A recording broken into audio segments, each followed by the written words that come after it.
That's very inspiring. Beyond just beginning your brokerage, you were able to, in a very short period of time, you managed to be able to build a multi-million dollar investment portfolio.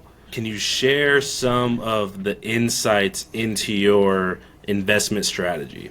Okay, when I went in to invest, I know that I had to buy to make the win.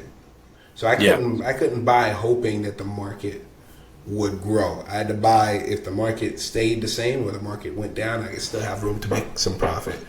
So Yeah. I bought my properties near 60 to 65% of after repair value. So I had one property that was a townhome that was once in a HOA, but the HOA dismantled, and the townhome it was gutted. It didn't even have running water. It did have electricity. It didn't have AC. It had nothing. And I got it for $80,000, and I put in another 120,000 into it. But I sold it for 260 and made a little profit. But I knew that even if when I went in and I bought it for 80,000, other people were scared to buy it for that price. Other people were like, "Oh man."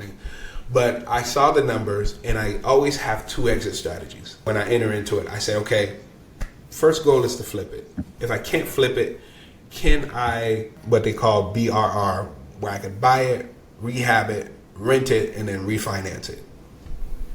So 3 Rs. So in order to refinance it, they typically allow you to take about 75% of the appraised value back out of the house. So I knew if worst comes to worst, I could pull out 80%, and I think it would have appraised for more than 260. And the buyer didn't share the appraisal with me, but I believe it did appraise for more than 260. But I would be able to take out 80% of that.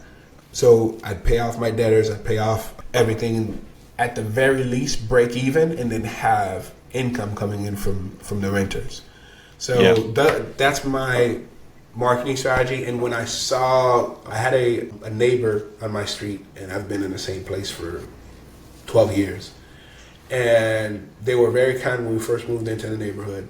She lost her husband to cancer. And it was, she knew that my mom battled cancer. And again, it goes back to people buy from people, not necessarily from businesses. So she reached out to me. She said, "Leo, I'm getting all these calls from people who want to buy my house cash and stuff. And I know you were in the business. Can you help me?" I said, "Yes, I'll help." So I gave her an offer that would have been lower if someone else had bought it. But my goal with that property was always to keep it. So I could do that.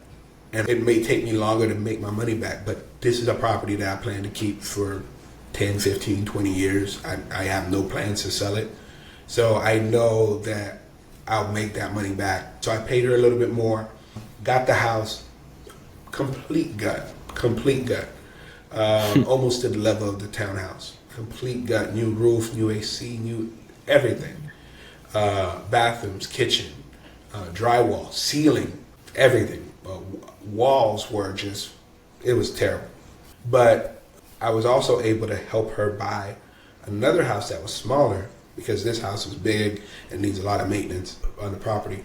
So I helped her there by buying her property. That helped me. And I helped her she had money in her pocket after the closing, after the purchase. She had a lower payment, and she had, I think, like 25, 30,000 left in her bank account that she could tap into. And she was still working. So now she had room to breathe. So yeah, it was great to do good and to make a profit. So that's been my angle, is always relationships over revenue, and always have two exit strategies when I enter in. And if one of them doesn't work, then I won't buy it. Like if I can't see myself selling it as a flip or refinancing it, then I just won't buy it, because I want to be able to navigate whatever the market is.